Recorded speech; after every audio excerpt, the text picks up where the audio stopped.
Hi, I'm Steve. This is Mark Tobin of Mark Tobin Kitchen Design. Today we're going to talk about the common mistakes people make to make their kitchens dated. We're both wearing date stuff to date us. What are the common mistakes that you see people make that are going to totally date their kitchens? From a cabinet standpoint, the thing that is going to date your kitchen, and this is going to ruffle some feathers, but I'm okay with that because this is on your channel and not mine. So it's totally fine that feathers are ruffled. But this is going to date your kitchen. Now, what I'm going to tell you is I'm not saying this is ugly. I'm just saying that it's dating your kitchen. So I just want to be clear about that. I'm not saying your kitchen's ugly if you have this. Just saying it put your kitchen in a specific lane that says, oh, okay, that's a little bit old. It's called crown molding. You know, crown molding used to be the go-to everywhere. And I think that in one era of time, crown molding looked really glorious, looked luxurious. It looked like your kitchen was upscale if you had crown molding. But today, I'm telling you, like, you got to lay off the crown molding, go with something a little more simpler, go with something that's a little more modern. And just even if it's a smaller shaker style crown that doesn't have all the like OG, edges to it, I think that's something that can really, really date a kitchen. Now, in a particular design style, like a traditional design style, if that's what you're going for, if you're going for French country farmhouse, yeah, okay, a little crown molding is probably going to take you over the top to make that look a period, like what it's supposed to look like. But if you're trying to just have a kitchen that is going to transcend into the next 10, 20 years, adding crown molding is like, it's been done so often. Doesn't look that great. Let's be honest. It's hard to finish it. It's hard to find a really good craftsman who can really do a nice crown molding. So what you end up with, especially if you're a DIYer, no offense if you're a DIYer, but especially if that is the case, you're going to butcher those things. The way you cut those, you ever put a crown molding in a miter box or in a miter saw and try to cut it? Like, you waste 3 feet before you get the cut actually to be in the right shape. And then you got to make it perfect. Your ceiling's not level. Your cabinets might be out of skew. It's an absolute nightmare. So get rid of the crown molding. So do yourself a favor, save yourself from frustration and make your kitchen look better. You don't have to deal with all those cuts and all that stuff and not looking great. You'll be happy you did.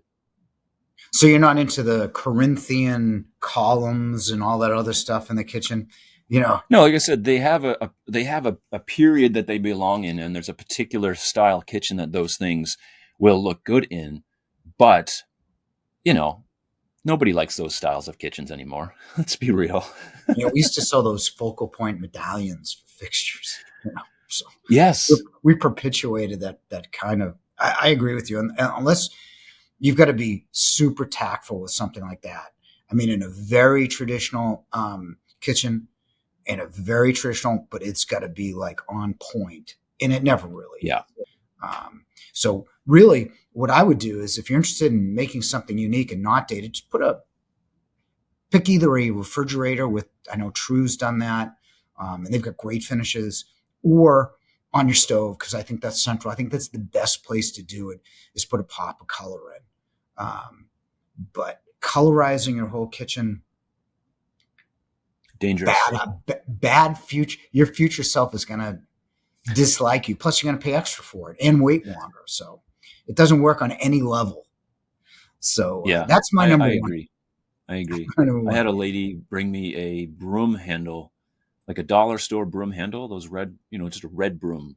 Sure. She said, I want my kitchen to be this color. I'm like, yeah, sure. She said, yep. So we sent it away, and her whole kitchen came in like fire engine red. And she loved it. But I thought, man, that's dangerous, because are you going to love that fire engine red? Like next year, even? Like, how long is that going to translate in something that you really love? Hopefully she loved it for life, but. We had a fire engine red kitchen with Wolf Appliances in it like 25 years ago. I couldn't get rid of that thing fast enough. It's just, it's too much visual, Yeah, it's too much. It's just way too much. Now, again, people can be, if you're watching this and you say, I want a fire engine red kitchen, just know what you're getting into, and how long you're going to stay, and when it talks about resale and all that other stuff, just be careful, just be mindful, and take a look at pictures. I love those orange kitchens in that house. I'm oh God, you got to be from Texas or Tennessee to love these things. Nothing against Texas or Tennessee, of course, it's the colors. So, what's your number two? So number two, and I'm talking to the other side of my face for this one because I have this, but nonetheless, I think this is something that it's kind of like, okay, we're done with this now. It's time to move on. That's shaker doors. Shaker style doors have been so popular for so long. And like I said, I'm not saying that these are ugly things. I'm just saying that I think these things date your kitchen. And I think now with the overabundance of shaker doors, it's just a go-to. It's the default for stock cabinets now. You go to Home Depot or someplace where you buy stock cabinets. It's the default door. You see it everywhere. And so I think it's becoming just oversaturated. So many people are having shaker doors and starting to get sick of, like, is there anything else out there? Like, what's the next door style that we can put in our kitchens that it's not shaker? Is there anything else but shaker? We don't really want to go back to the raised panel, cathedral style doors or even a square raised panel door, but we're certainly sick of shaker doors. And so what's the next door style? If you start looking online, you'll see there's a lot of really unique door styles that are out there. But of course, these things are not, stock standard things. And because of that, they come with higher prices and they're harder to get. And maybe they're a little more risky. Maybe it's the same conversation as if you get a fire engine red kitchen. Well, putting in a really interesting door style, like, is that going to translate well over time? I think a door style, though, that is interesting and something that we can look to a little bit more than just the standard shaker door is a thin line shaker. So essentially a similar idea, but without a style and rail that's like, 2.5 or 3 inches wide. Something with a really slim style and rail, maybe a one-piece door that's molded. It is a really, really beautiful look. And also, like, beaded doors, fluted doors are becoming really, really popular as well. And I think these are some of the things that homeowners should look at instead of just defaulting to a shaker door, which again, I have, and I like shaker doors. But I think as I look at my own kitchen, I'm like, well, it's kind of boring. It could be a lot more interesting if I chose a different door style.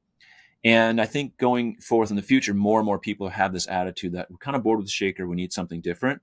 So I think the shaker kitchen, although it's pretty current, and contemporary of a look, I think it's kind of over that point now. It's becoming a little bit like, we're done with that. Let's move on. We need something a little more interesting for our kitchens. You're right. I mean, door styles, you want something, what is the next one? It's hard to really know. For me, number two, you want to date a kitchen. The one appliance that can date a kitchen more than anything else is a vent, right? And unfortunately, and a lot of that we sell, vents don't actually work. Like, you look at a downdraft, if you're doing a new kitchen, right? And a designer says, let's go with the downdraft. It's time to pick another designer, because downdrafts don't work. I mean, when you're cooking on the front burners, the downdraft's behind, right? Restaurants have these huge commercial hoods, right? And now you have burners on the front burners that are 22, 23,000 on a regular range, right? So you're going to suck all that stuff down, transition it to reduce static flow and go all the way up, right? Whereas we talked about this before, you should put a sink on there and put the cooking on the outside wall, because, the process of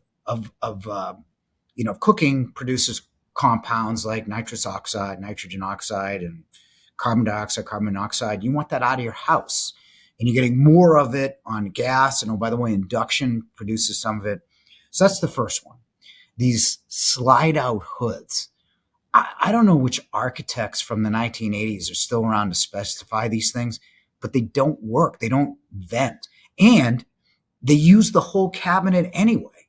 So you're better off just getting the hood, right? If you want something, a better way of doing it, Mark designed you a wood hood, where the wood hood can be 24 inches to cover those front burners, right? You get something really nice that's understated. The pull-out vents, with no capture, it don't work, right? And then I think I'm taking your next one, but over-the-range microwaves you can discuss too. But over-the-range microwaves, those are from like 1989, and the design hasn't changed, the CFM hasn't changed, but the front burners have changed to be, 22,000 BTU on a regular range don't work, right? So if you want to date your kitchen in terms of odor, smoke, and having stuff, and oh, by the way, your house is more energy efficient so that stuff stays in your house longer, then buy a bad vent. I mean, I totally agree with you because, yes, the OTR was my number 3. And yeah, I go on about the OTR all the time. I'm known for not liking the OTR. In fact, I get into maybe a little bit of trouble with clients when they book calls with me. They're like, I got an OTR. They're almost afraid to mention it. But it's fine if you have that, if that's what you have. There's no shame on you for doing that. If you look at pictures of kitchens from, just Google kitchens from the last 10 years, 20 years, the first page of Google, without scrolling, you'll probably see more kitchens that have OTRs than anything else. They're just so abundant and so common. And I think they don't look very good. I think that they're just kind of this eyesore. I don't think they're positioned in the right spot. I don't think they work very well. You have 2 appliances that are kind of finicky. One's going to break, and now you have a microwave without a vent, which is really bad, or a vent without a microwave, which is just annoying. Then you got to change that whole thing out. It's greasy and gross. So I don't think they're the best appliance combination that we've come up with in North America. And I even have a UK friend that is like, this isn't even a thing in the UK. Like, what are you guys even doing over there? So I don't know why we're so in love with this idea. I know it has to do with space saving. We like the 2-in-1 thing. That seems to be something we love. We're getting a deal, maybe. I don't know. But it's cheap. the It's cheap when you buy OTRs, the package. It's almost a throw-in. So yeah, it seems like a great idea, but and maybe it works for your particular kitchen. Like if you don't have any other space and that's what you need to do, that's fine. By all means, get the thing vented. At least get it vented outside. Get it vented properly. But if you can find another way to do that, then I think that's a better solution. Because just by the look of it, it looks dated. Like think of it. Take the 3 things I mentioned: crown molding, shaker, and an OTR over your range. Like that's just a dated run-of-the-mill kitchen. It's time that we move on to other things that we can make our kitchens look really good, and especially above the range, because we both agree that the range and the cooking area of your kitchen should be a focal point.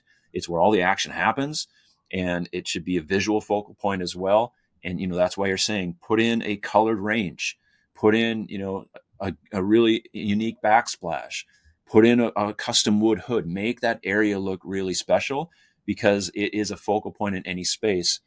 But can you imagine like one of your high-end professional ranges, like in teal blue with an OTR above it? It's like, what are you doing, man? Like, stop. I hope you don't display something like that, because I'll come down there and rip it right out of your display showroom.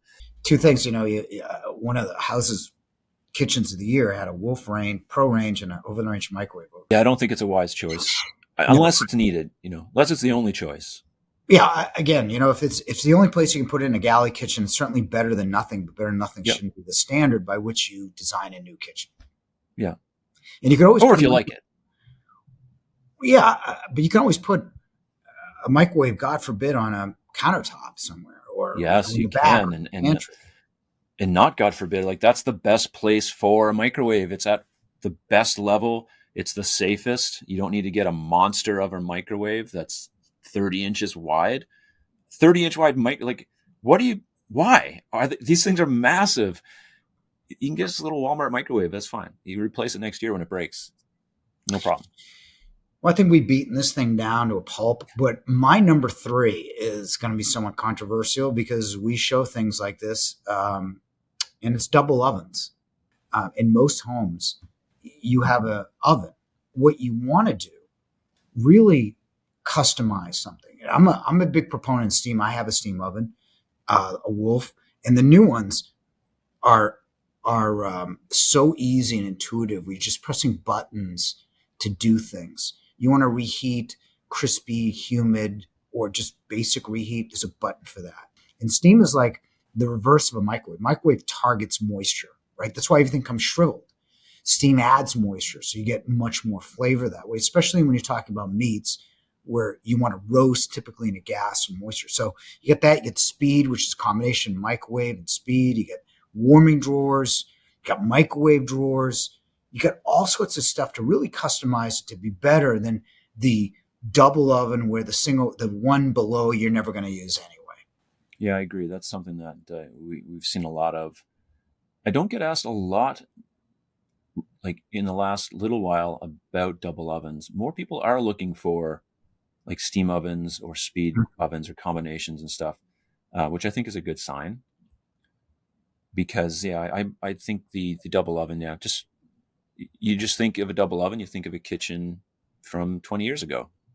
All these things aside, whether you're adding crown molding or shaker doors or whatever, it's being intentional with your design and going through the process of, okay, what's my appliance package look like? What are the appliances that I need? What's the best solution for my family and for my needs? Instead of just, well, mom had a double oven and Aunt Susie had a double oven and Uncle Joe loves double ovens. And so we're going to put a double oven in, but it doesn't really suit your need.